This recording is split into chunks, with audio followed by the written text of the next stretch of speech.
Feliz sábado. Maranata, Cristo viene. Vamos a pedir a Dios su bendición para el estudio de su palabra, para que Él sea quien exponga el tema que está preparado para el día de hoy. Querido Padre Celestial, gracias Señor por esta preciosa mañana de tu sábado santo que fundaste en un principio. Que bendiga Señor esta mañana y que tu Espíritu Santo Señor esté en nuestra mente para poder aprender lo que nos tienes para esta preciosa mañana. Te rogamos sin ser merecedores, sino confiando en los méritos de nuestro único gran Salvador Jesucristo. Amén. Muy bien, el tema de esta mañana es la naturaleza humana de Cristo. Vamos a ver con la palabra de Dios con qué naturaleza vino Cristo. Si Cristo vino con la naturaleza humana de Adán antes de su caída, o con la naturaleza de Adán después de su caída. ¿De cuál dos vino Cristo a tomar esa naturaleza cuando vino aquí hace un poco más de 2000 años a nacer en Belén?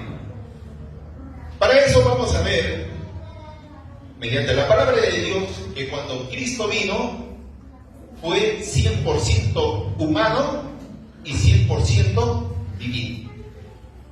Pero que su divinidad de Cristo, o sea, su divinidad fue velada, fue ocultada, para que se pudiese manifestar y estar cerca de los hombres.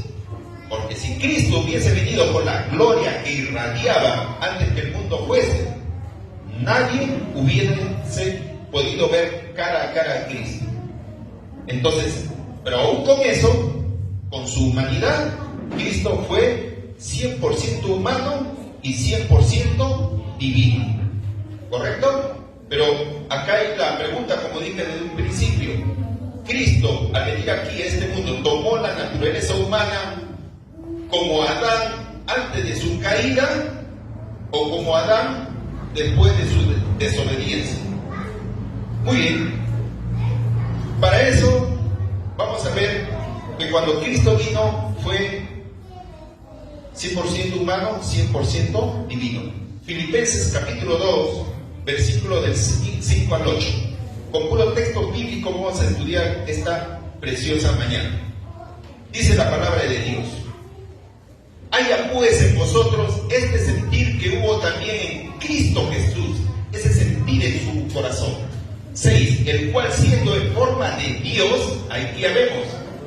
Primero, el cual siendo en forma de Dios, no estimó el ser igual a Dios, ya, como cosa a que aferrarse, sino que se despojó a sí mismo, tomando forma de siervo, hecho semejante a ¿quién? A los hombres, ya, de la cruz. Claramente dice hecho semejante a los hombres. Acá todavía no nos dice si es antes de su caída o después de su caída, sino simplemente semejante a los hombres. Pero vamos a ir estudiando. Pero aquí ya con este versículo nos está denotando que Cristo es 100% hijo del hombre. Vamos a reforzar, porque a veces de un solo versículo, de un solo verso no podemos establecer una creencia o una doctrina. Vamos a ver en San Juan capítulo 1, versículo 1, y vamos a ver que Cristo fue desde el principio 100% Dios. Dice así: en el principio era el verbo es Jesucristo, y eso hemos estudiado en la escuela sabática del último trimestre. En el principio era el verbo, y el verbo era con Dios, y el verbo, ¿qué cosa? Era Dios.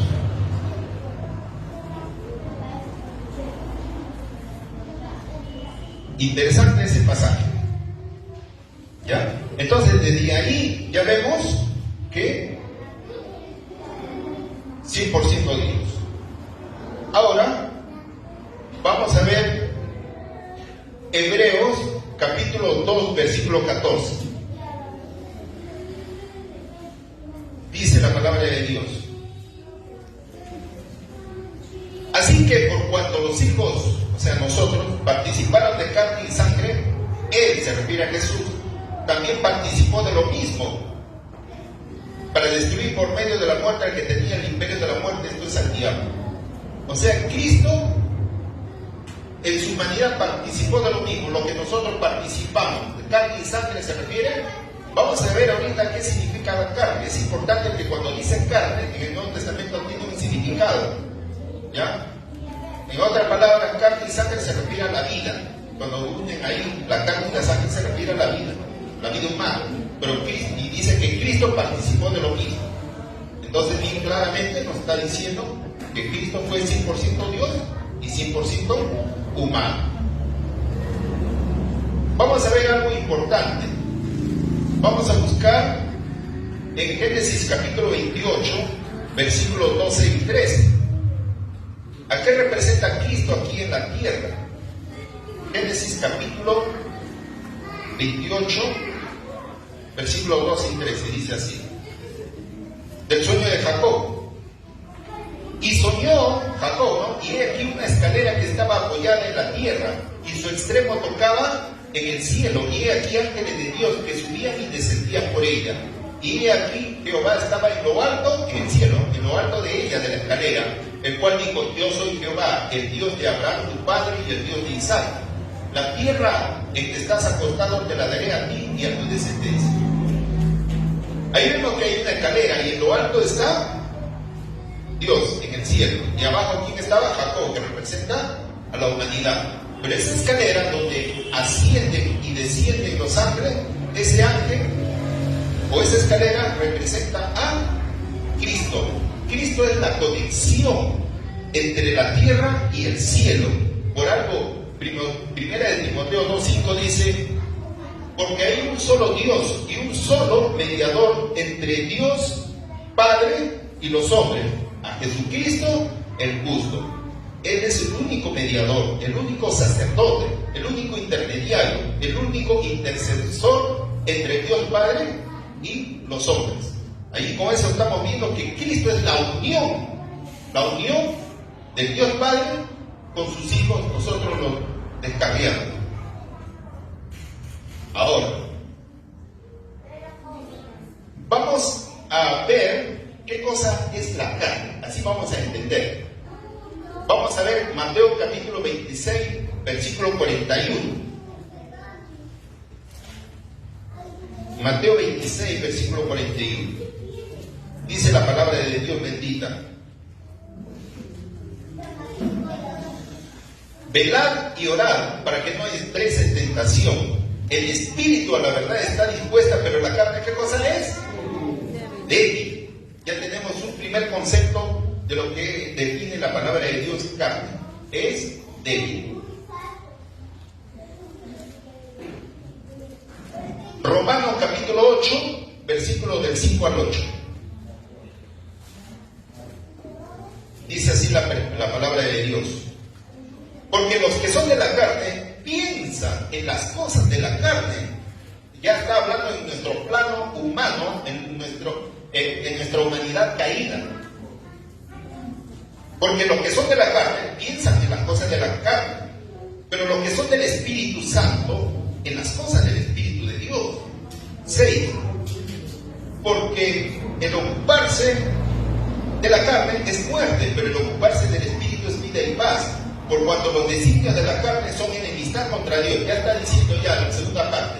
¿Qué cosa es la carne? Es enemistad contra Dios. Porque no se sujetan a la ley de Dios. ¿Por qué? Porque la naturaleza humana, nuestra naturaleza caída, no puede obedecer los mandamientos de Dios sin la ayuda de Dios. Cuando vivimos según la carne, pero cuando vivimos según el Espíritu de Dios, sí podemos obedecer la ley de Dios. Porque el Espíritu de Dios mora en nuestro corazón y hace que amemos a Dios y obedezcamos. Porque no se sujetan a la ley de Dios y tampoco pueden, y los que viven según la carne no pueden agradar a Dios. Entonces ya vemos que la carne es débil y que vivir en la carne, piensan en las cosas de la carne y tampoco no se sujetan a la ley de Dios, y también finalmente es enemistad con Dios. Entonces quiere decir que una persona cuando ya tiene uso de razón, ya no conoce la verdad de Cristo, no conoce la palabra de Dios, no conoce la salvación en Cristo, vive como que una vida mundana, una vida aparentemente de libertinaje. ¿Y cuáles son los deseos? Dicen que la carne piensa, ¿qué cosa? En los deseos de la carne. ¿Qué piensan? Y eso lo vamos a ver en Gálatas capítulo 5, versículos del 16 al 25. La palabra de Dios da respuesta y ahí vamos a sacar una definición. Y ahí a poco vamos a ir llegando con qué naturaleza Cristo vino. Por eso te estoy dando estos primeros textos. Ya, dice así: las obras de la carne y el fruto del Espíritu. Digo pues, Pablo dice, andad en el Espíritu de Dios, ¿ya? Y no satisfagáis los deseos de la carne, porque el deseo de la carne es contra el Espíritu, y el Espíritu Santo es contra la carne. Y estos, o sea, la carne y el Espíritu se oponen entre sí para que no hagas lo que quisieras. 18. Pero si soy guiado por el Espíritu, no está bajo la ley, o sea, no está bajo la condenación de la ley.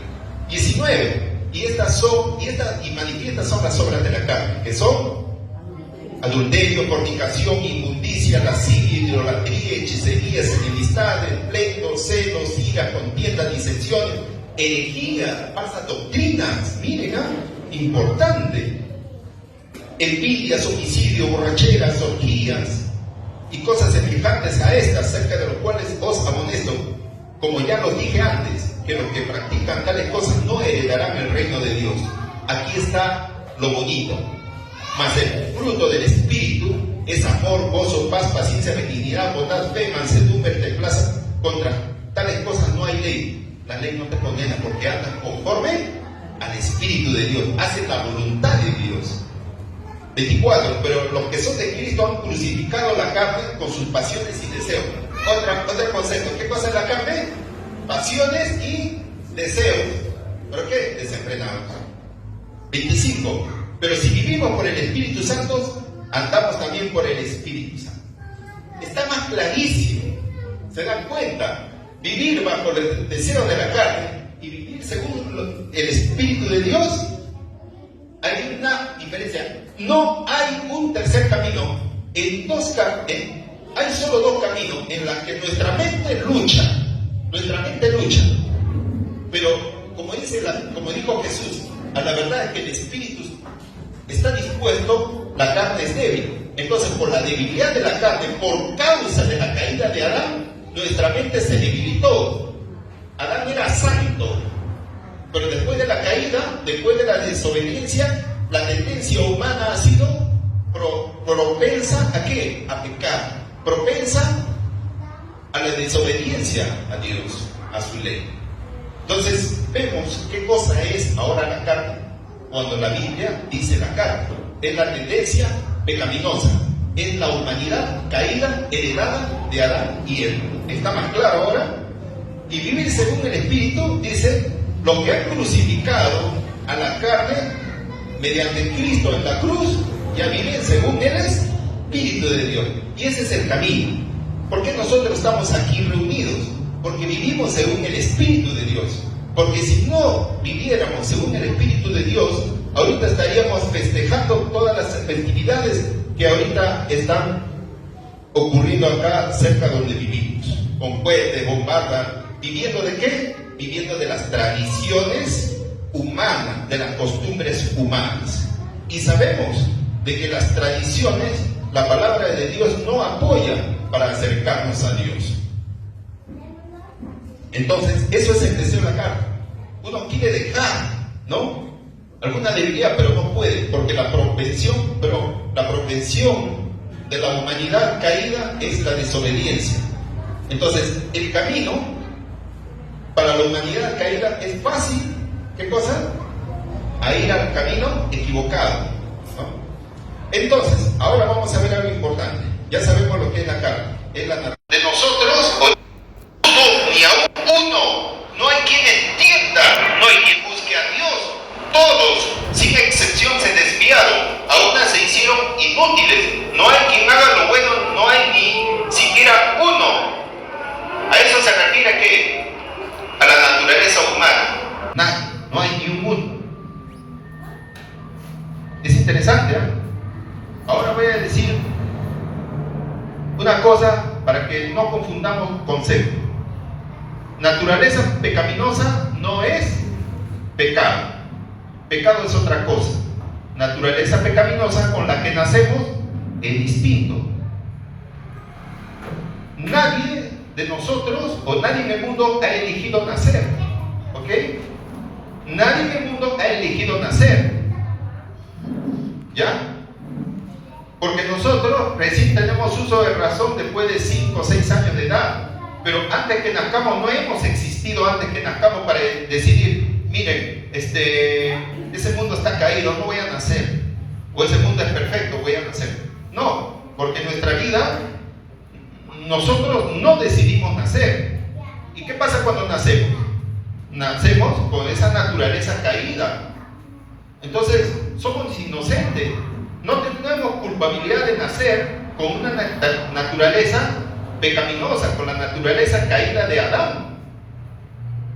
Entonces, por eso digo que naturaleza pecaminosa o naturaleza con tendencia a pecar, la naturaleza en sí no es pecado. Lo que es pecado, eso es desobediencia a la ley. Y vamos a ver, todo lo hacemos con la palabra de Dios. Vamos a buscar en Primera de Juan, ¿ya? Primera de Juan, capítulo 3, versículo 4. Ahí vamos a ver qué cosa es el pecado. Primera de Juan, capítulo 3, versículo 4. Dice la palabra preciosa de Dios: todo aquel que comete pecado, ¿qué cosa infringe? La ley. Pues el pecado, ¿qué cosa es?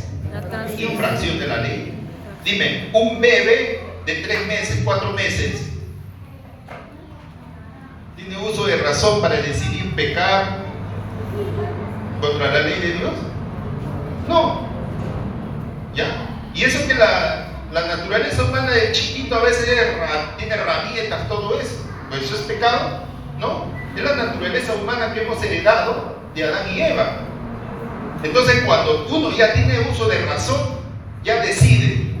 Existe la palabra de Dios, existen los 10 mandamientos y también existe lo contrario. Entonces uno decide si obedecer la ley de Dios o no entregarse a Cristo. Es interesante. Entonces uno a sabiendas ya peca si no se entrega a Cristo. Simplemente. Entonces eso es. Pero por eso es que el ser humano tiene la capacidad de elegir, tiene esa libertad de conciencia de elegir amar a Dios o no amarlo, de seguir a Cristo o no seguir. Entonces, naturaleza con que nacemos no es pecado, pero para la iglesia tradicional sí, dice que los bebés que nacen en pecado, porque arrastran, ¿qué cosa? El pecado original de Adán y Eva. Por eso de que se bautizan los infantes, para que digan para que el pecado que hereda de Adán y Eva sea quitado. Otro dice no, para que no tenga la cola del diablo, dice. Entonces vemos ahora de que doctrinalmente la palabra de Dios no es así. Por eso es que el bautizo es cuando uno ya tiene uso de razón, cuando tiene la capacidad de elegir obedecer a Dios o no. Interesante. Hasta ahí estamos bien, ¿no, hermanos? Muy bien. Ahora, Satanás aceptó que Cristo vino como hombre, ¿ya? Pero Satanás hizo un artilugio. ¿Está bien? Cristo vino como ser humano, está bien. No lo puedo negar porque todos van a ver. No van a creer que Jesús vino de manera invisible o el Espíritu. Cristo vino a la carne. Pero voy a pensar una cosa para que la gente esté alejada de Cristo. Voy a inventar una doctrina. una doctrina, ¿ya? Voy a inventar una doctrina y lo voy a introducir al paganismo, de ahí a la iglesia romana. ¿Saben cómo se llama ese concepto o esa creencia? La Inmaculada Concepción de María. Esa es la Inmaculada Concepción, que dice que María nació inmaculada, sin mancha de pecado. En el momento que la madre de María lo concibió, nació sin pecado, y durante toda su vida se mantuvo sin pecado. ¿Será cierto eso lo que hemos estudiado en la palabra de Dios ahorita? Que no hay justo ni uno. ¿Se dan cuenta? Ese pasaje destierra esa creencia o ese dogma de la Inmaculada Concepción de María. ¿Pero para qué lo inventó Satanás? Lo inventó para que cuando Cristo esté en la barriguita de María, no arrastrase el pecado original de Adán, o no arrastrase, ¿qué cosa? La humanidad caída de Adán y Eva. Por eso inventó eso. Entonces, dice así esto, que Cristo también nació inmaculado, sin tendencia pecaminosa. Pero como ya hemos visto que la naturaleza pecaminosa no es pecado, Cristo no nació en pecado. ¿Ok? Nació, sí, arrastró la naturaleza humana caída. Y ahorita vamos a ver por qué lo hizo. Entonces, ¿por qué Satanás inventó esta teoría? Vamos a ver. Vamos a buscar en Hebreos capítulo 2, versículo del 14 al 18. Es interesante.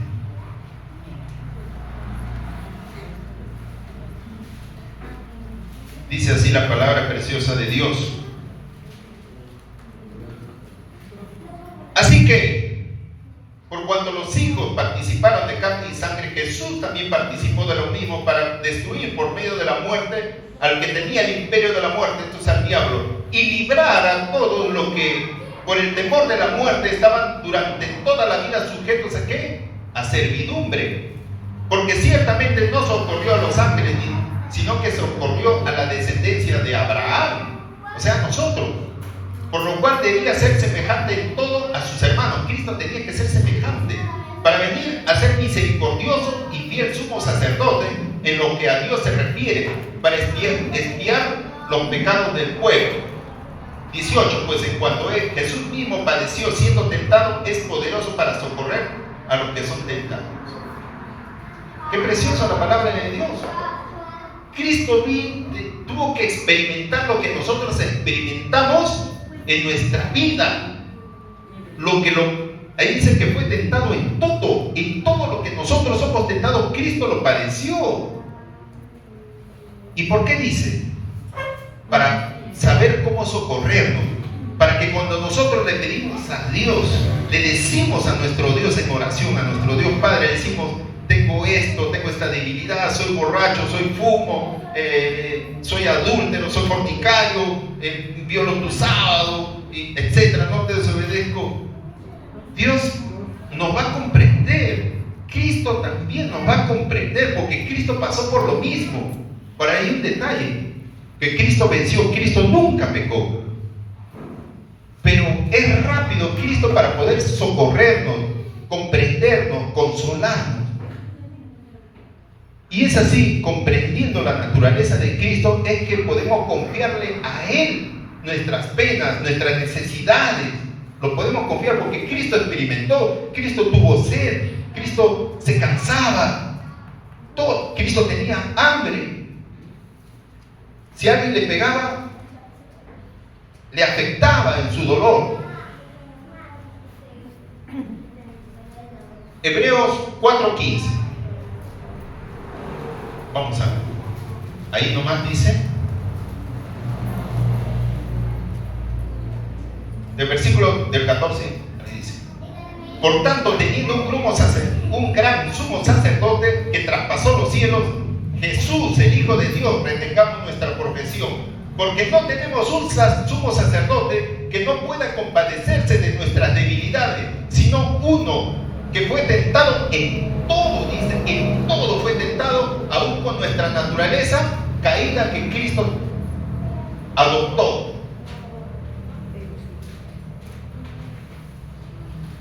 Porque no tenemos un sumo sacerdote que puede compadecerse de nuestras debilidades, sino que fue tentado en todo según nuestra semejanza, pero sin pecado. ¿Se da cuenta? Cristo fue semejante a nosotros con todas las debilidades humanas. 16. Ahora, con ese conocimiento, con esa confianza que tenemos que Cristo padeció todo lo que nosotros pasamos, dice el 16. Acerquémonos pues confiadamente al trono de la gracia para alcanzar misericordia y hallar gracia para el oportuno socorro. ¿Se dan cuenta? Entonces, Cristo tuvo que experimentar para saber cómo socorrer. Pero si Cristo hubiese venido con una naturaleza perfecta de Adán antes de la caída, ¿cómo hubiese podido socorrernos? Si con una naturaleza fácil hubiera tenido su camino. Fácil hubiera tenido. Todo el mundo diría, miren, ¿sabe qué? Cristo nunca pecó, porque como Cristo es Dios y nació perfecto, ¿cómo va a pecar? En cambio nosotros, que tenemos debilidades, pecamos. Entonces, ¿cómo nos va a socorrer? Y esta teología es la que se enseña en todas las iglesias evangélicas y protestantes y en el catolicismo. Entonces, ¿qué cosa? Esta teología realmente nos hace que no confiemos en Cristo. Porque tenemos una idea de un superhombre. Y miren, la teología romana, no quiero decir católica, pero en realidad es católica, es la misma teología que tenían los judíos en el tiempo de Cristo. Los judíos, ¿qué creían? Que Jesucristo iba a venir, que el Mesías iba a venir, ¿para qué? Para liberarnos de la esclavitud de los romanos. Y que Cristo iba a sentarse como un príncipe en medio de Israel para exaltar a esa nación por sobre todo el mundo. O sea, ellos esperaban un superhombre perfecto. ¿Y qué pasó al final? No lo reconocieron al Mesías. ¿Qué hicieron? Lo mataron. Y ahora, esta teología católica y protestante también es lo mismo. Nos hacen creer que Cristo vino como superhombre perfecto, santo, con la naturaleza de Adán antes que cayera. Entonces, que por eso venció al pecado, venció la muerte. ¿Por qué? Porque era Dios perfecto. Entonces, esto nos han vendido. Y por eso que a veces desconfiamos de Cristo, pensamos que Dios no nos comprende. Yo he escuchado muchas veces decir, Dios no me comprende, Dios no me va a perdonar porque he pecado tanto. ¿Por qué? Porque no sabemos, no conocemos esta doctrina que Cristo padeció lo mismo. Tremendo. Y ahora vamos a leer una cita de Ellen White, ¿ya? Del deseado de todas las gentes, página 25. La historia de Belén es un tema inagotable. En ella se oculta la profundidad de las riquezas de la sabiduría y de la ciencia de Dios. Nos asombra el sacrificio realizado por el Salvador al trocar el trono del cielo por el pesebre y la compañía de los ángeles que lo adoraban por la de las bestias del estado. Imagínense. La presunción y el orgullo del hombre quedan reprendidos en su presencia.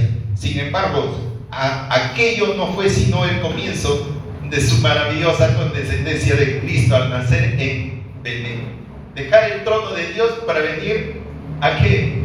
A nacer un pesebre maloliente, con olor a bueyes, a ganado. Mira, ahora aquí, prestemos atención acá. Ya habría sido una humillación casi infinita para el Hijo de Dios tomar la naturaleza humana, aun cuando Adán poseía la inocencia del Edén.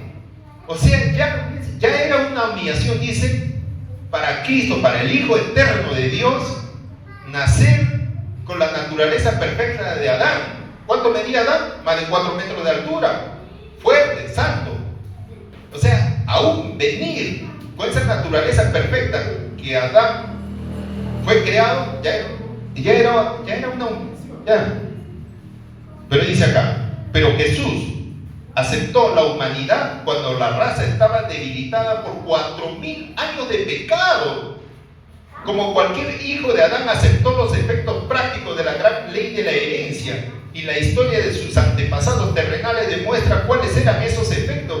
Pero Él vino con esa herencia para participar en nuestras penas y tentaciones y para darnos el ejemplo de una vida sin pecado. Clarísimo es la cita. Cristo aceptó la ley de la herencia. ¿Y quiénes fueron la genealogía de Jesús, sus antepasados? No fue un adúltero David, no fue una prostituta Rahab. ¿Qué más historia? No sabemos la historia de Manasés, ¿ya? Del idólatra, del que sacrificaba a su hijo en el fuego. Salomón, ¿qué cosa fue Salomón? ¿Cuántas esposas y concubinas tuvo? Adúlteros. De ese linaje nació el Mesías, con esa tendencia humana. Pero Cristo nunca pecó. Ahora me pueden decir, ¿pero por qué Cristo venció? Si vino con una naturaleza caída de Adán. Cristo oraba a su Padre todas las noches, toda la madrugada, en todo tiempo. Y mediante el Espíritu Santo Cristo obedeció. Y eso es el camino que debemos seguir.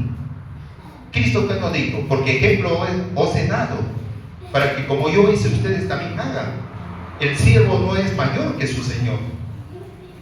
Es tremendo. Entonces, gracias a que él oraba, estaba en comunión con su Padre, le pedía fortaleza, estuvo 40 días en ayuno y oración en el desierto, ya, pidiendo por la fortaleza. Eso era el secreto de Cristo para vencer, y eso es lo que nos ha dado ejemplo para que nosotros sigamos eso, estemos en comunión con Dios y nos ayude para no pecar. Ese es el mensaje. Así como Cristo lo pudo, nos dio el ejemplo para nosotros también poder vencer el pecado, para ser vencedores en Cristo Jesús. Cristo nos ha dado el ejemplo. Es interesante. Miren, en el cielo Satanás había odiado a Cristo por la posición que ocupara en las cortes de Dios.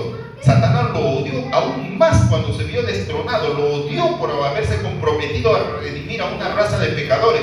Sin embargo, a ese mundo donde Satanás pretendía dominar, permitió Dios que bajase su hijo como niño impotente, sujeto a la debilidad humana. Mira, lo dejó arrostrar los peligros de la vida en común con toda alma humana, pelear la batalla como lo debe pelear cada hijo de la familia humana, aún a riesgo de sufrir la derrota y la pérdida eterna. Cristo se arriesgó todo. Si Cristo caía, ya no regresaba a su trono. Muerte eterna. Cristo se arriesgó por amor a nosotros. Es tremendo. Cristo arriesgó su vida eterna. Es tremendo saber lo que pasó Cristo. Ahora valoramos la humanidad de Cristo. Y miren, vamos a ver Hebreos capítulo 5, versículos del 7 al 9, cómo oraba Jesús a su Padre. Aquí está. Dice la palabra de Dios. Y Cristo, en los días de su carne, ya sabemos que es carne, ofrecía ruegos y súplicas con gran clamor y lágrimas al que le podía librar de la muerte. Fue oído a causa de su temor reverente. Y aunque era hijo, por lo que padeció, aprendió la obediencia, y habiendo sido perfeccionado, vino a ser autor de eterna salvación para todos los que le obedecen. Cristo rogaba, suplicaba, ¿con qué? Con lágrimas. ¿Se acuerdan ustedes esa escena del Getsemaní que también salió en la película de la Pasión de Cristo? Cristo sudaba gotas de sangre. Vamos a ir a Lucas 22, versículo 42 al 44.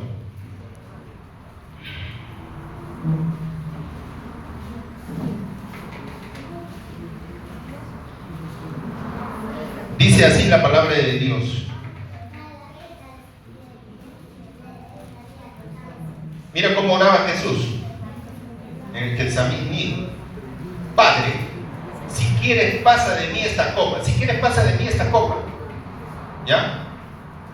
Pero no se haga mi voluntad sino la tuya. Y se le apareció un ángel del cielo para fortalecerle. Y estando en agonía, oraba más intensamente intensamente y era su sudor como grandes gotas de sangre que caían hasta la tierra. ¿Se dan cuenta? Cristo rogaba. ¿Saben qué? En realidad Cristo por su naturaleza humana no quería morir. Tenía miedo, como cualquier ser humano tenemos miedo ante una enfermedad, ante un cáncer. Jesús tenía miedo de morir, porque ya se acercaba, faltaba un día, 2 días antes de su crucifixión, y por eso que había un dolor tan tremendo que la humanidad justamente le inclinaba a Jesús para desistir de no morir, porque también su humanidad le pedía. Claro, es comprensible, era humano, sufría, padeció todo lo de nosotros, pero Cristo al final decía: pero que no se haga mi voluntad, sino la tuya. Y la voluntad del Padre era que tenía que morir. ¿Para qué? Para rescatarnos a nosotros. Porque de tal manera amó Dios al mundo que dio a su Hijo unigénito, igual a Dios, para que todo aquel que en Él cree no se pierda, mas tenga vida eterna. ¿No dicen amén a esto? Amén. Pues esta es la doctrina que tenemos que creer. Para finalizar un versículo, el apóstol Pablo había predicho en los días de los apóstoles que en un corto futuro iba a aparecer el misterio de iniquidad, pero que ya estaba empezando a obrar en medio de ellos. Se refería al anticristo. Poco a poco, después de la muerte del apóstol Juan, comenzó a desarrollarse la iglesia católica. Y sabemos que el Apocalipsis identifica a la iglesia romana como el anticristo. Y miren, vamos a ver 2 textos ya, y con esto ya vamos a finalizar. San Juan, primera de Juan, capítulo 4, versículo del 1 al 3.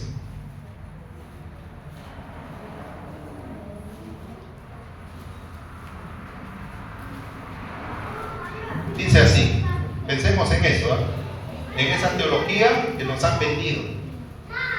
Amados, no creas a todo espíritu, sino probad los espíritus si son de Dios, porque muchos falsos profetas han salido por el mundo.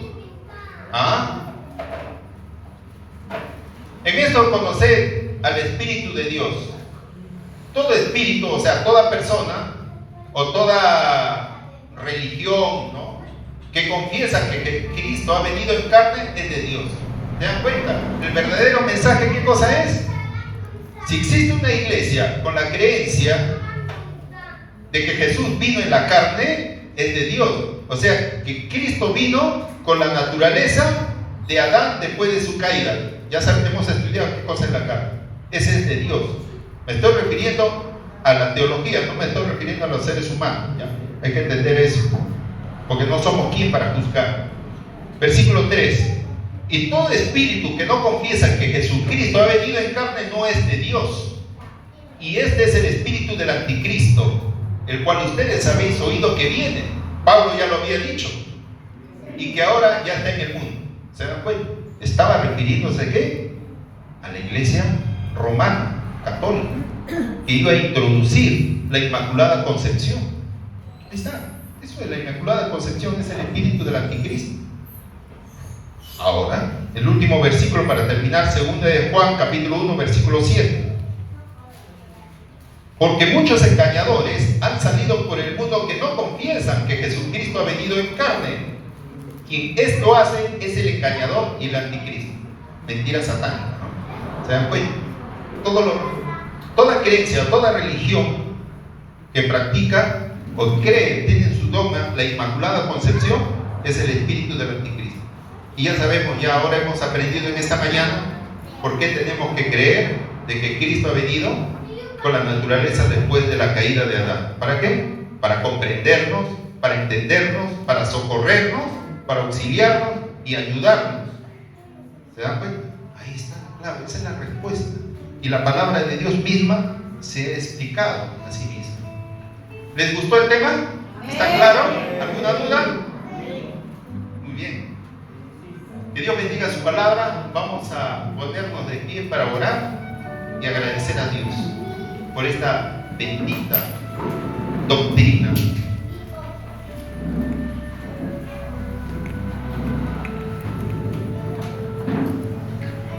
Querido Padre Dios, gracias por habernos hecho entender tu palabra preciosa, preciosa.